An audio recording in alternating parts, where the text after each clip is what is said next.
잠 못 자는 청소년들이 늘고 있습니다. 수능의 최종 시험 때 9월 모의고사를 앞둔 수험생들은 잠을 줄여서라도 성적을 내고 싶지만 한국 고등학생의 평일 평균 수면 시간은 지난 15년간 제자리 걸음, 지난해엔 최저치인 5.5시간으로 절대적인 수면 부족 상태입니다. 갈수록 위협받는 성장기 청소년들의 잠, 무엇이 문제인지 수면 전문 명의 삼성서울병원 신경과 주은현 교수에게 들어봤습니다.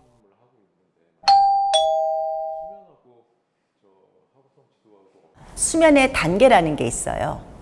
그래서 우리가 흔히 말하는 깊은 잠, 얕은 잠, 뭐 렘 수면 이런 얘기, 꿈잠 얘기하잖아요. 그래서 우리가 처음에 잠들자마자 생기는 잠이 1단계 얕은 잠이에요.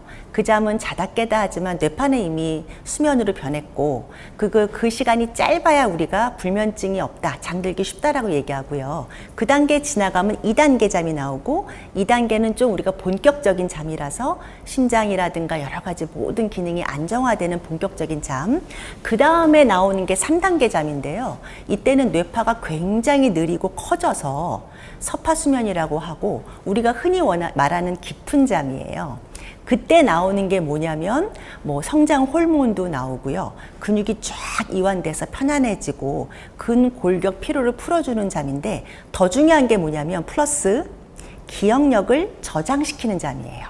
우리가 낮 동안에 배웠던 모든 정보가 있잖아요. 이걸 그 다음날 기억하려면 이 3단계에서 해마라고 하는 뇌에 저장할 수 있는 영역에 그 정보가 싹싹 입력이 돼야 돼요.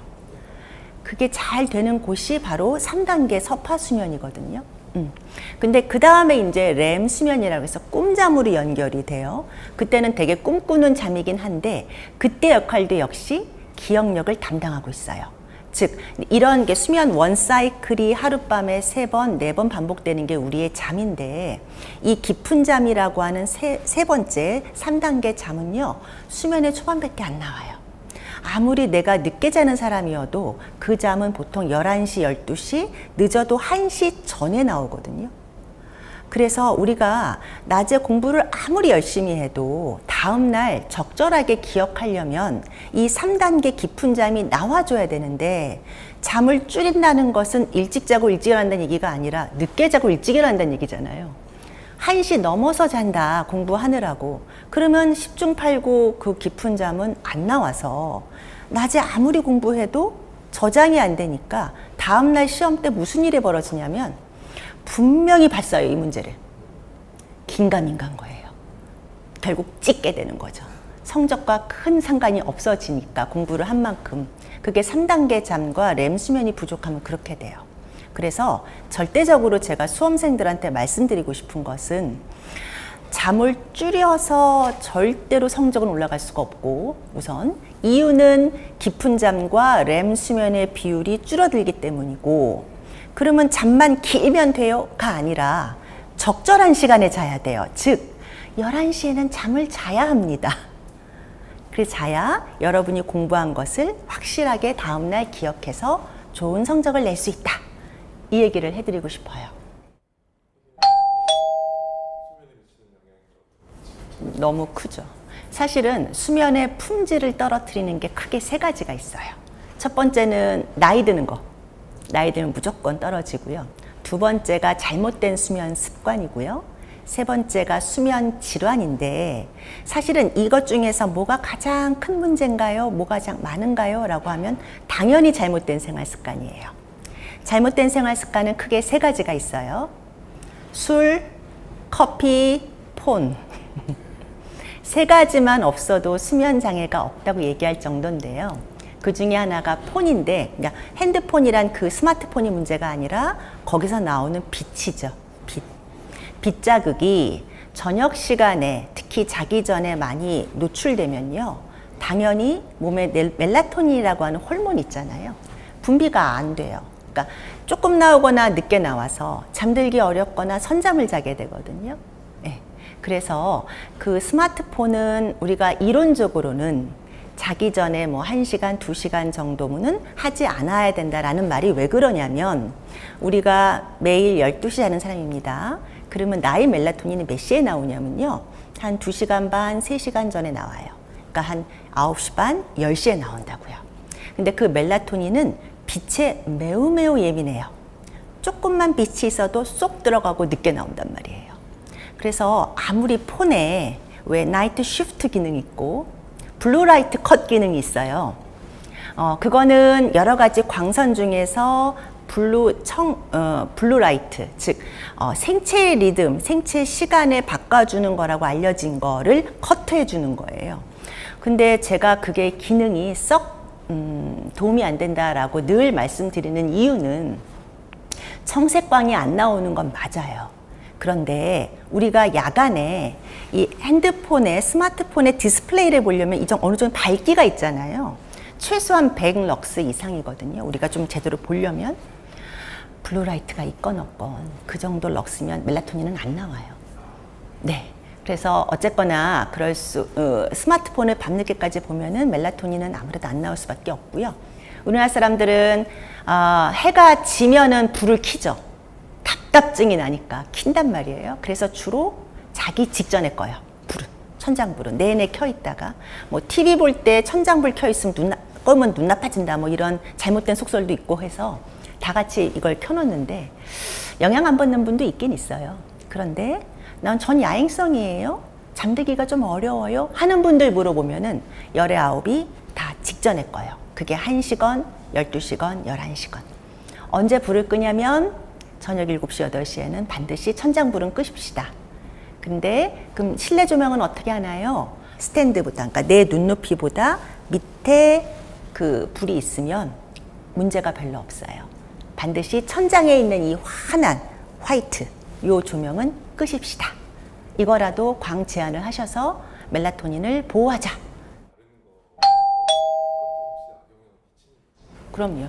그러니까 보통 우리 청소년들이나 젊은 분들이 자다가 SNS를 많이 보면서 주무시는 것 같아요. 거기서 막 좋아요도 누르고 막 이러잖아요. 좋아요를 받게 되면 기분이 좋잖아요. 도파민이 나오잖아요. 도파민은 뇌를 각성시켜요. 흥분되게 만들어요. 그래서 밤에 잘 때 멜라토닌과 여러 가지 자는 데 도움되는 호르몬의 역할은 캄하게 시키는 거잖아요. 몸과 마음을 안정하게 되고 올라갔던 텐션을 줄여서 쉽게 잠이 들게 하는 건데 SNS의 어떤 피드 같은 거는 오히려 흥분을 시켜서 거꾸로 가게 된다는 거죠. 그래서 썩 좋지는 않죠. 예, 그럼요. 제가 2006년, 한 20년 됐거든요. 수면 클리닉을 운영한 지 2000년대 중반까지 2005년, 6년 때는요. 정말 수면 클리닉의 환자는 60, 70대였어요. 혹은 빨라야 50대 중후반 이 정도였는데 2010년을 기점으로 2020년을 기점으로 기하급수로 연령층이 확대됩니다. 2010년에 늘어난 것은 바로 갤럭시 폰의 등장이에요. 온 국민이 남녀노소가 다 스마트폰을 갖게 되면서 밤늦게까지 폰을 하게 되면서 이제 잠이 부족하거나 못 자게 되니까 젊은 사람 내려왔는데요. 2020년은 왜 그러냐면요.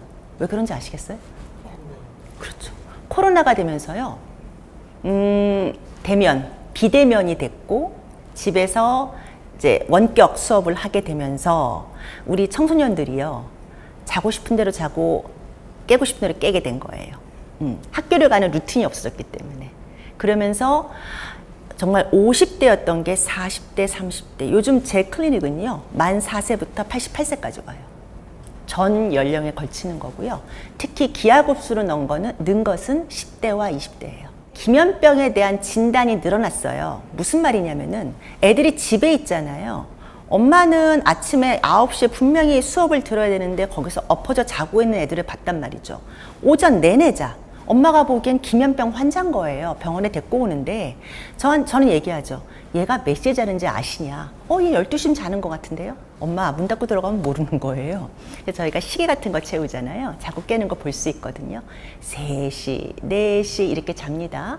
아침 8시에 못 일어나요. 당연히. 그러니까 늦게 자고 늦게 일어날 뿐만 아니라 불규칙하게 잔단 말이에요. 그러니까 당연히 기면병처럼 보여요. 근데 기면병은 굉장히 드뭅니다. 아닐 거예요.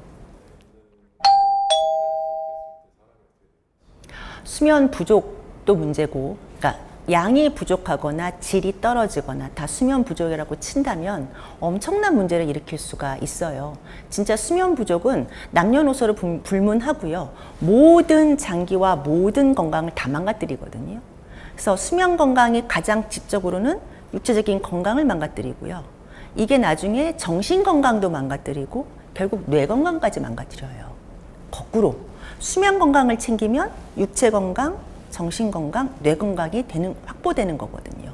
그래서 전 너무 걱정되는 게 요즘 젊은 친구들이 폰을 정말 하루 종일 보고 잠도 잘 안 자고 불규칙하게 자고 늦게 자고 하면서 뇌 기능 떨어지고 저는 그 사람들 디스크 너무 걱정돼요. 하루 종일 이러고 보잖아요. 하루 종일. 예, 지금은 젊어서 잘 모르겠지만 굉장히 퇴행이 빠르게 올 거라고 생각 들어서 의료비의 증가가 예상되죠. 걱정됩니다.